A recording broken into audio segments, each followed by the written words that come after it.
Hello, everyone. Welcome. Thanks for joining in today. Welcome back to Career Journeys with Coach Stella. All right. Give a few minutes for folks to join in. Thank you all so much for tuning in. Welcome to season 2 of our Career Journeys with Coach Stella. I am your host, Coach Stella OC. Thank you so much for joining in today. So, our this series is near and dear to my heart as I wanted to create a space where everyday individuals come in and talk about their career journeys, their childhood, how far their career journey dates back, and just talk through, all the steps that they took to get to where they are, any barriers, challenges, everyday nuanced things that they've gone through within their journey, and any advice that they would like to share with you all as you are in your own career journeys. This month in particular, I want to highlight a particular segment of the career journey experience, and that is healing while working. Now, for many people, healing while working looks many different ways. But as we are approaching the holiday season, as we are in Q4, as we refer to it in the workplace, the fourth quarter of the year, we usually tend to see it as grind mode. We are looking at our KPIs. We are trying to make sure we finish the year strong. And I've seen a lot of things that people refer to it as, but I often see it and observe it to be grind mode. People are just getting all their final goals and initiatives off the ground to close out the end of the calendar year. But when you have that, you also have life and things that go on. And so this time tends to be a real burnout season for folks. And so I wanted to create a space where folks talk through how they overcome or manage all the things going on in their lives while showing up for work. And so I have our guest this month. We'll focus on that segment of their career journeys. And thankfully, I also have folks, experts in the wellness space that have experience working with organizations and companies throughout the globe as it relates to wellness, coming in and imparting their wisdom with us today and this month. But today, without further ado, we have Dr. Charles Enos, optimistic coach extraordinaire, coming on to not only talk through his career journey, but talk through what he's seen today as far as wellness in the workplace and impart some wisdom on us. So, Dr. Charles, thank you so much for joining in today. How are you doing? It's a pleasure to be with you, Stella. And yeah, I'm doing great. Looking forward to our conversation. Awesome. Awesome. So without further ado, let's get into it. So Dr. Charles, can you tell us about yourself, your background, and anything you would like the folks to know about you as we dive into your journey? Sure. I guess I'll start with what I refer to myself as now. I often call myself an optimism and mental health coach, partly because I believe that our ability to cultivate optimism is the most important skill we can develop connected to well being in general, but especially mental health. And it may seem like it's a weird for me to end up in that spot, but I feel like my career, even though it's taken lots of ups and downs, it really almost was like a straight line. Um, I grew up in New Orleans as an athlete, and I was always injured. And at 15, I ended up going to see a physical therapist, and she helped me to get back to basketball. And so my first big career thing was like, oh, I want to be a physical therapist for an NBA team, and I want to help people to get rid of pain. And so that brought me all the way from New Orleans to Boston to study physical therapy. And I started my career working as a physical therapist and a personal trainer. And again, a lot of athletes end up in, professions that, they can use their athleticism and that are physically, I guess, inclined. And it was interesting for me in the beginning of my career, working both as a physical therapist and a personal trainer. I often felt like I was using the same knowledge base, but in just two different worlds. And I actually enjoyed the fitness and the wellness world a lot more than I did the rehab world. And so, and I know there may be clinicians who are listening, or clinicians who, people who know clinicians. And I say this not to, throw shade on anybody, but sometimes dealing with the administrative, I guess, comings and goings of healthcare, and having to deal with the administrative challenges of insurance companies, it's just another layer of thing that sometimes can get you weighed down a little bit.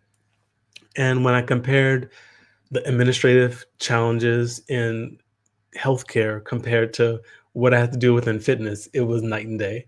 Fitness, if somebody likes you and they want to work with you, they just say, I want to work with you. And they just pay you, and you don't have to, only get 6 visits, and you don't have to, like, it's just really a nice, clean arrangement. And I really love being in fitness and wellness. And so, yeah, that's kind of how I started. About 12 years ago, I ended up going from fitness and rehab into corporate wellness. And initially, I, of course, leaned on my background as a physical therapist and personal trainer. I talked to people mostly about their diet, their exercise, their aches and their pains. And it really was a great job for me. And over time, I started having a lot of people come to me for stress related concerns. And so my brain kind of said, I'm all into physical health, but I'm realizing that emotional health and mental health are just as important. And so I developed a passion for positive psychology, and just kind of started reading about optimism and reading about how I could support people in feeling motivated to change their health, and also reading about how I could potentially support people to feel like they're thriving emotionally. And and when I kind of ended up in like that next phase, I thought, you know what? Instead of helping people to get rid of just physical pain, I want to help them to figure out ways to decrease some of their emotional pain and help them to thrive emotionally. And so I know it's a long story to kind of say how the journey went from physical health to mental health, but now I'm really passionate about helping other professionals to be able to improve their stress, depression, and anxiety so that they can feel more joy, happiness, and peace of mind. Love that. You know, it's interesting that you went in with corporate wellness, you went in to address the physical health aspects, but you saw that there was a need. And so, even early on, 12 years ago. So, since that time, how have you seen, like, what have you seen in the wellness space as it relates to mental health in corporations and organizations? What's the shift now? Yeah, it's interesting. I feel there's definitely a lot more awareness now. I mean, I think people talked about it when I first got into it, but it feels like more people talk about mental health in the workplace. Um, I feel like there are new challenges that, of course, popped up for people that may make it even more challenging, but I still believe that there's hope. And if people can get the right support in the organization as much as they can and marshal their own resources, internal and external, that people can still work in a way that kind of leaves them feeling not just beat up and burnt out all the time. As someone who is in the wellness space and doing this work, I imagine, life happens for you as well. Can you talk to me about a time when you were either grieving or in the healing process or simply just running on empty, but still had to show up for work? And how what tactics or strategies, if you talk about that a little bit, highlights of that, as well as how you came or went through it, I should say.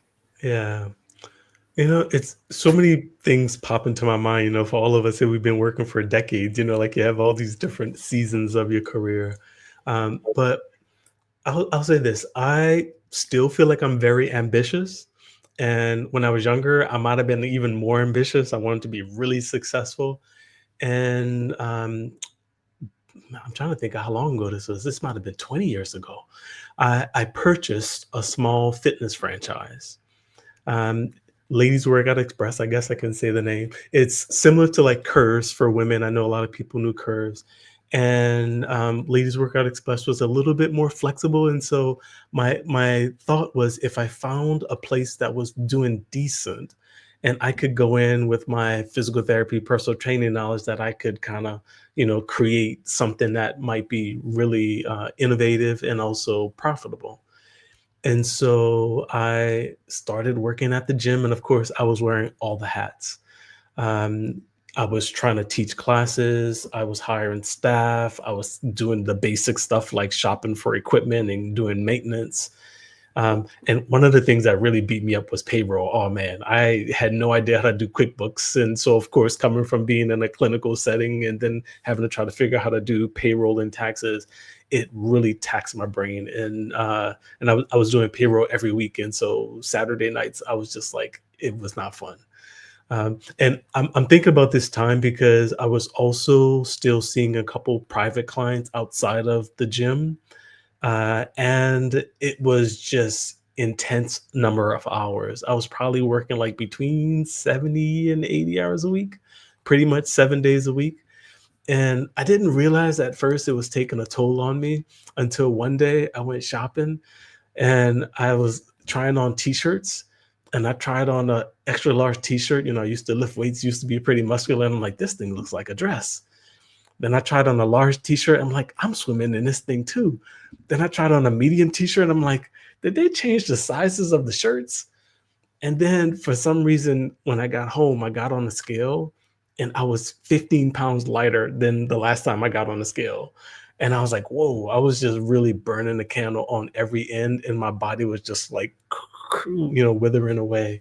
Um, I remember being so exhausted too. There were times where I would go into the back of the parking lot with a pillow, take a nap in the car, and be like, okay, I had to just like, get 15 minutes before I go back to have to teach more classes. And so that was probably one of the most intense periods of work that I've had.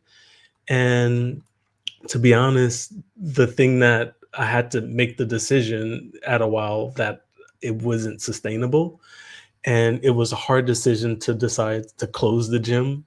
And but it just, yeah, as much as I had this vision of how great it could be, when I got in there and started working at it, the numbers just didn't add up.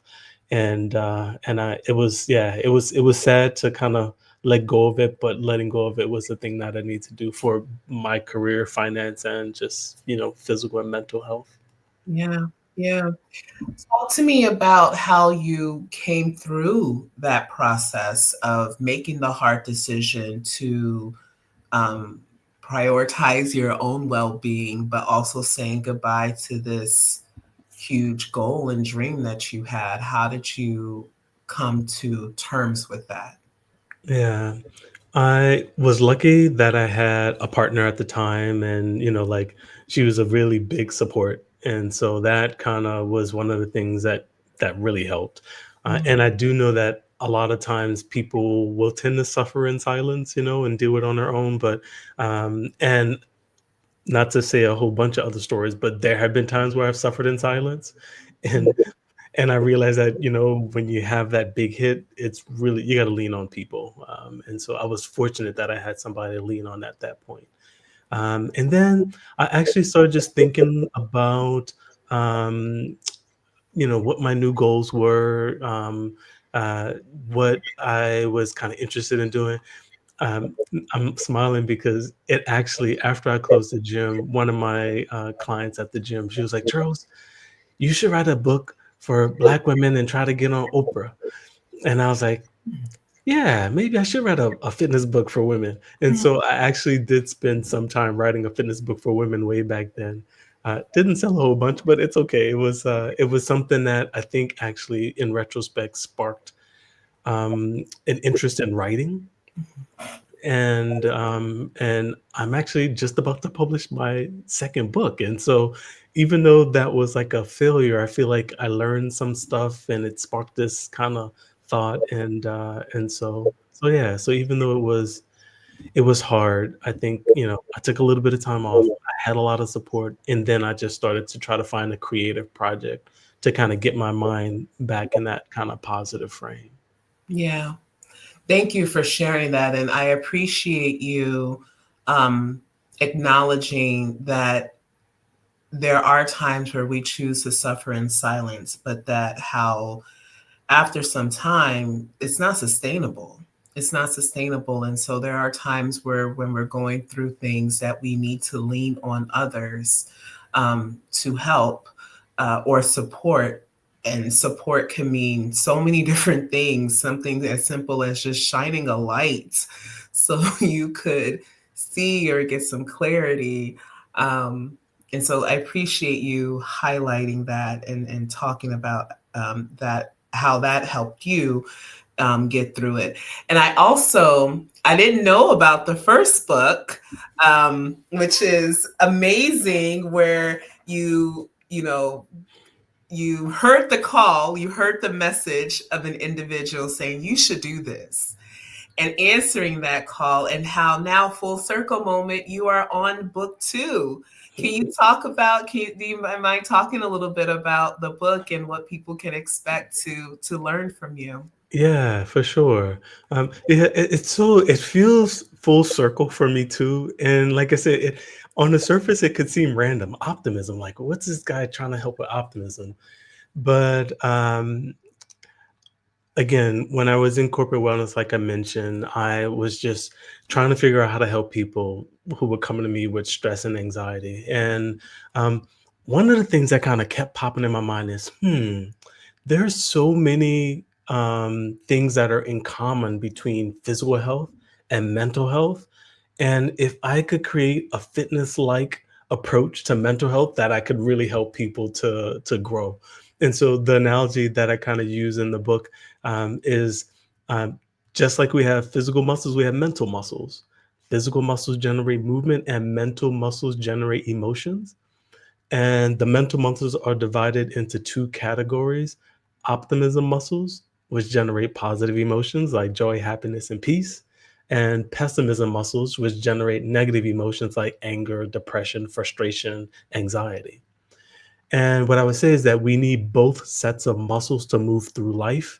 And the strength of negativity and pessimism is that it serves to protect us and keep us safe.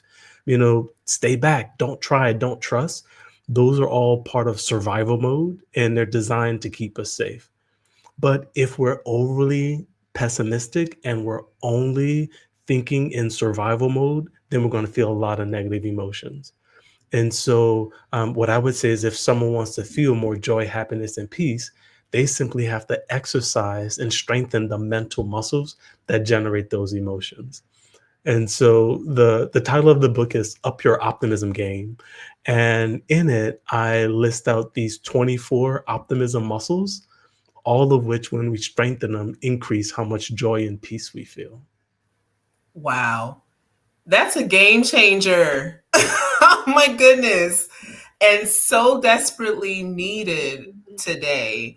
Um, for one, will speak from personal experience, as I've taken some of your courses and workshops on optimism. It's been a real game changer for me, um, as it relates to seeing situations through different lens and different perspectives. And so I'm very excited to engage and with the book and understand the different exercises to do, to because it really is, it's the science, it's how our brain works. And the same attention that we put into our muscles and weight loss with, on the machines and treadmills and stuff, the same thing we need to do for our mental health. Absolutely, absolutely. And it's funny, of course, I carry the health analogy throughout the book. And so, um, if we think about how we can shift our mindset, there's kind of three main tools we can use: thinking, speaking, and writing. And the way I refer to it in a book, and I use exercise terms. So, thinking is strength training, speaking is cardio, and writing is stretching. And so, if you wanted to, for example, strengthen your gratitude muscles, you could think about the answer to a positive question. What am I grateful for? And you could just sit and think about that. That would be a way to train that pattern of thinking so that you then notice and experience more joy and content. You could speak affirmations like, there are good things in my life. I'm truly blessed. And so you could use your voice to try to enhance that thinking pattern. Um, or you could sit and you can write, one of the three things that you're grateful for. And so basically, if I use these three things in a row, it takes like 5 minutes, and I call it an optimism workout. And so again, just like we would work out our core, our quads, our glutes, our shoulders, or any other muscle, it's like we have all these mental patterns that if we strengthen them, they can help us to feel healthier mentally.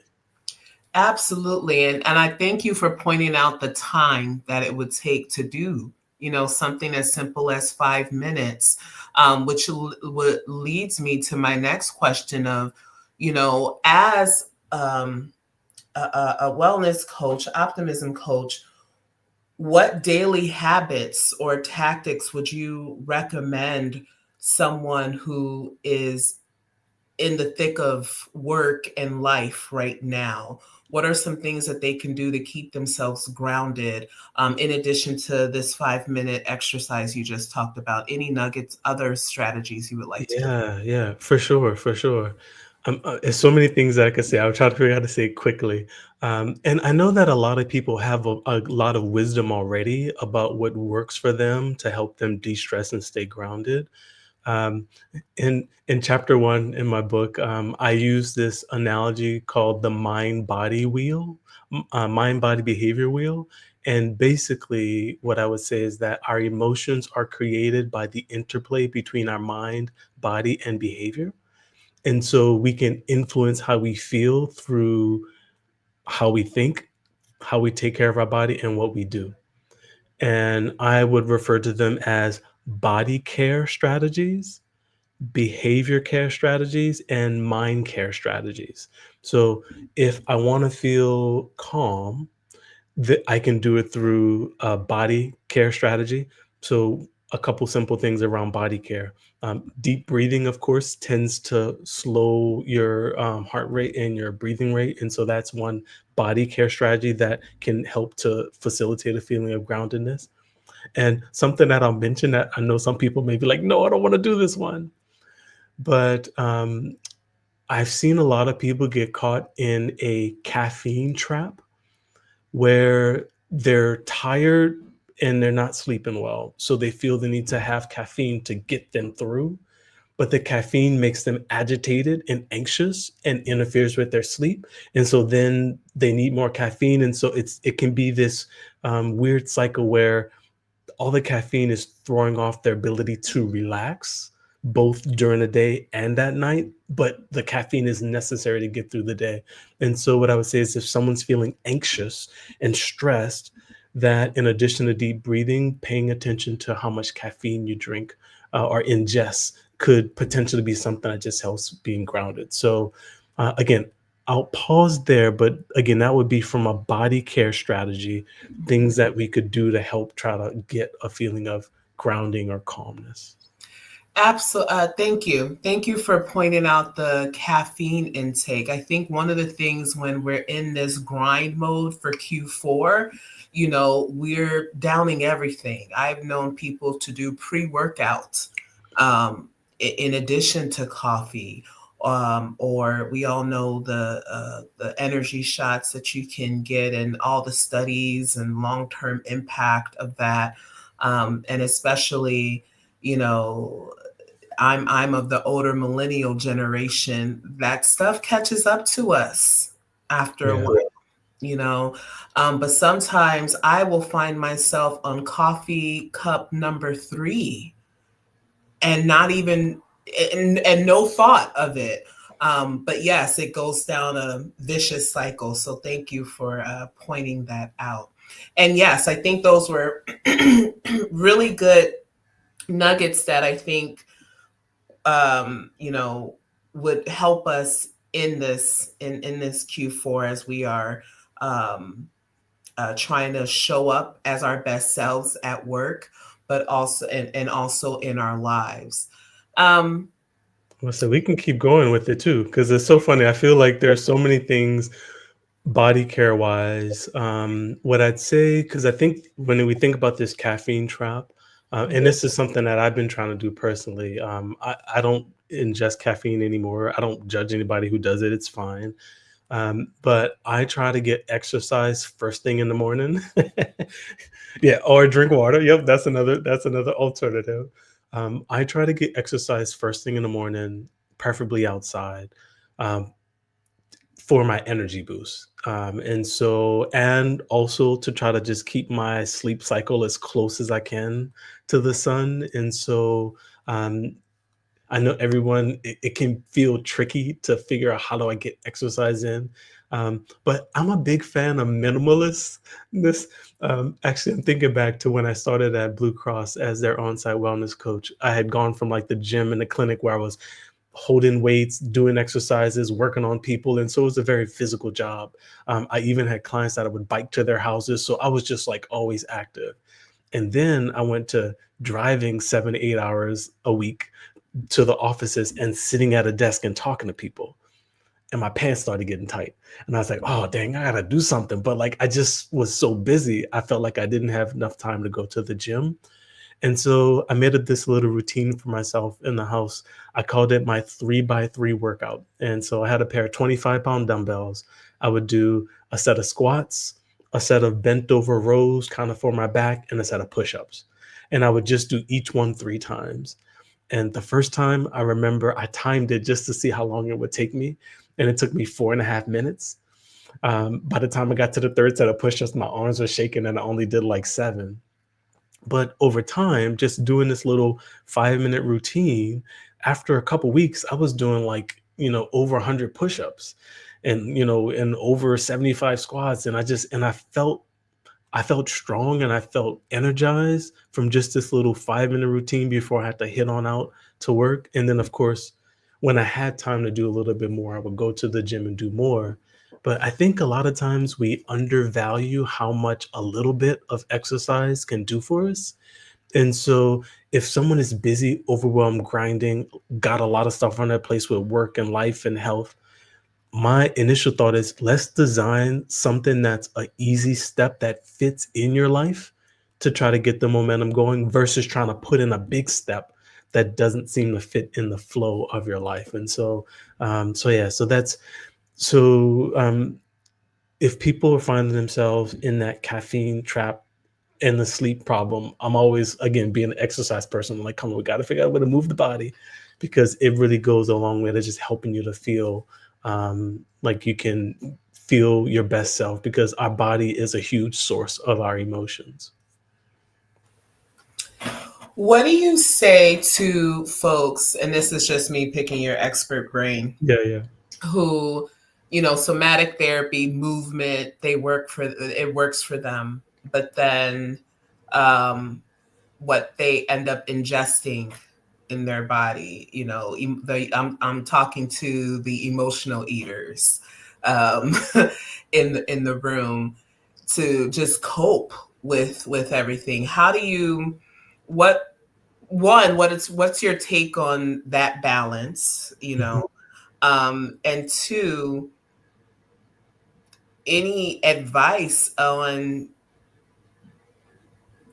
how to not counter the movement you're doing by what you choose to ingest?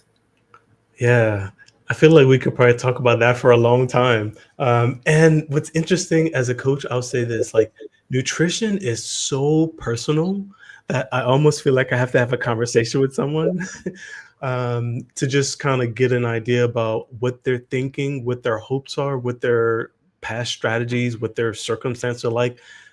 Because, yeah, because it can be so individualized. But what I will say is, having worked with a lot of people, many people tell me that when one pillar of their well being starts to improve, it tends to naturally pull some of the others in alignment. So for some people, it's I start to sleep better. I'm not like hungry or tired in the morning. And now it allows me to eat a little bit healthier. And so, of course, when we're sleep deprived, it can throw off our insulin and cortisol and change our appetite regulation. So sometimes sleep is a thing that helps with the body. Sometimes it's exercise. When people are exercising regularly, they just say, "Oh, I just naturally feel like I want to eat better," and they get into those patterns. And so there could be other ways to get there. I'll also say, if we think about just stress in general or frustration, those could be potentially emotional issues that also feed into, our nutrition patterns. And actually, I'm in my brain, I'm kinda going back to these other pillars about feeling grounded, and I know it's, maybe a little bit skirting the specific nutrition example, but in addition to thinking about, how we take care of our body, I think that what we do, we can have behavioral strategies, and then we can have the mindset strategy. So, I'm just thinking about a couple behavioral strategies, perhaps, that might influence eating. One is that we could develop behavioral strategies around eating. I know for me, there's certain things that I just don't buy and I just don't bring them in the house. And so that's a strategy that I use. So it's like, oh, I just, and sure, I might eat cookies if I'm at someone else's house or if I'm at a restaurant, but I'm not going to buy cookies. So they're just not going to be in the house. So that's one behavioral strategy. Also, if we feel that we're eating because we're feeling stressed and overwhelmed, then we may need to think about what behaviors we might be doing that are leading to that feeling, because then we can maybe make some adjustments. Um, Simple thought, we might be working through lunch without eating, and then we get to the end of the day and we're ravenous and we're just like we want to sit in front of the sofa and just chips and snacks and ice cream and comfort food and whatever else. And so again, that's a behavior of skipping food in the day, and so that might be something to change, that then adjusts how we respond. um, and again, like, those are more focused on the physiology, but I think for a lot of people it can be tied into the emotions. And so any behavior strategy that we do that helps support our emotions will probably then support how we take care of our bodies. Thank you. I appreciate that. I the behavior strategies and boundaries of, I That's know, another one. and so I know I can't have these items within reach. Um, and also the schedule, working through lunch is common, today. So, just being aware and, honoring our breaks, honoring our routine and our schedule to make sure that we don't fall off course.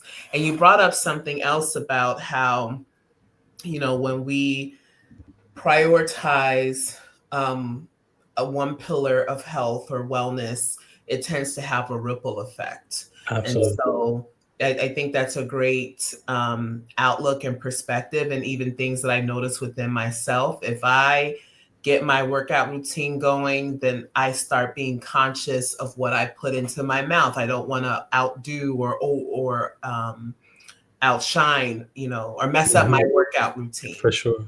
and what it's interesting. It's an internal struggle with myself because movement helps me. Like that's my thing, and yet um sometimes when I'm in the grind mode, I'm just not motivated, Yeah. knowing that when I work out, it helps with the grind. Yeah, yeah. It's It's so tricky to try to figure out which lever to pull, and it's gonna be different for all of us. One thing that's fascinating is, Mental, like, so our brain uses around like 20% of our calories at rest, which is a lot. When we're focusing or stressed, it can go up to like 30 or 35%. And so a lot of people don't realize this, but mental work is kind of like physical work in a way. And so it's one of the reasons why I exercise first thing in the morning, because if I wait till the end of the day, it's just not happening. Just because, if you're doing a lot of thought work, it will just tend to drain you physically, because your brain just needs so much energy. And so, having said that, one thought is, can I try to get my body care in before I'm depleted, so that maybe, so I don't feel as depleted as early? Or if I'm trying to do a body care thing like exercise later, can it be tiny so that it's it doesn't take a lot of physical work or a lot of mental work, so it can still give me some benefit? But yeah, but the fit and I used to say this to all my clients, like, I'm like, being busy is different from being active. And so a lot of times people get to the end of the day and they're like, I worked hard. It's like, yep, in your chair. And but you do feel like you worked hard because your brain is working. And so we sometimes have to figure out how to balance that mental work with the physical work. Absolutely. That's happened to me so much. And even in the remote or hybrid workspace, I'm mentally exhausted at the end of the day, and that feeds into my lack of motivation to move. So even though I am not a morning person, working out in the morning has been proven to be the most beneficial for me. Dr. Charles, I could talk to you forever.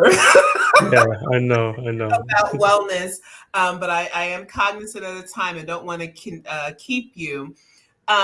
As we close out today, so you talked about, it sounds like, professionally, career wise, you started off in physical therapy and pivoted into not the from the physical wellness to the mental wellness space.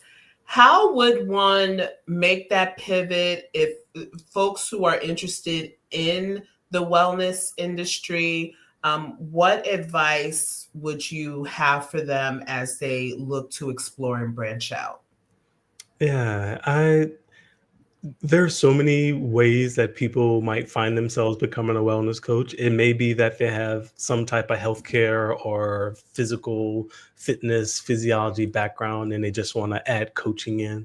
It could be that they had some health challenge that they overcame, and now they want to support other people. And so I've seen people come from all kind of different backgrounds to become coaches. Um, well, I was going to say, I currently teach coaching theory for well coaches, which is the organization that I got certified through when I wanted to get coach training. And I feel like it really gave me a foundation for how to have a conversation that would support people in feeling more motivated to make a change.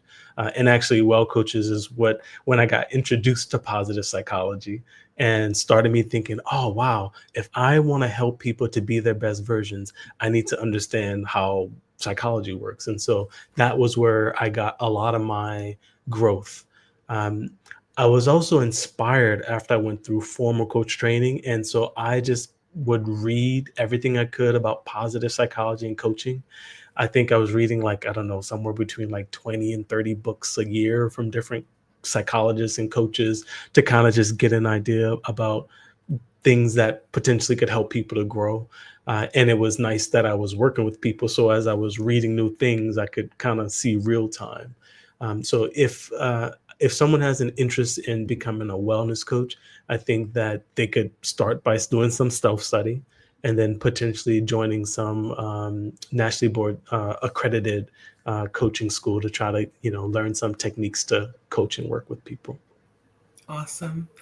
Thank you. Thank you so much. All right. So we are at our time together. Thank you, Dr. Charles, so much for coming on and talking through your journey, as well as giving some strategies and tactics for everyday individuals as they are winding down the year and getting through the workday and life.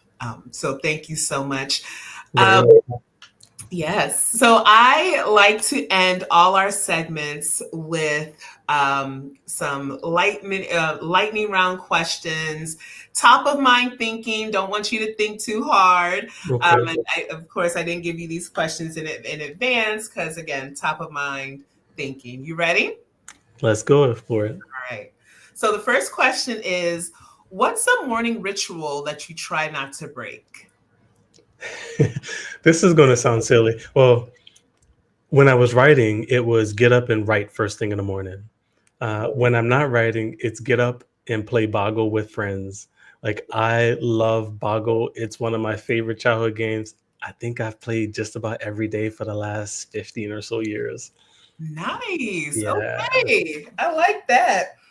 All right. Next question. A book that has made a huge impact or a book that you keep coming back to? Ooh.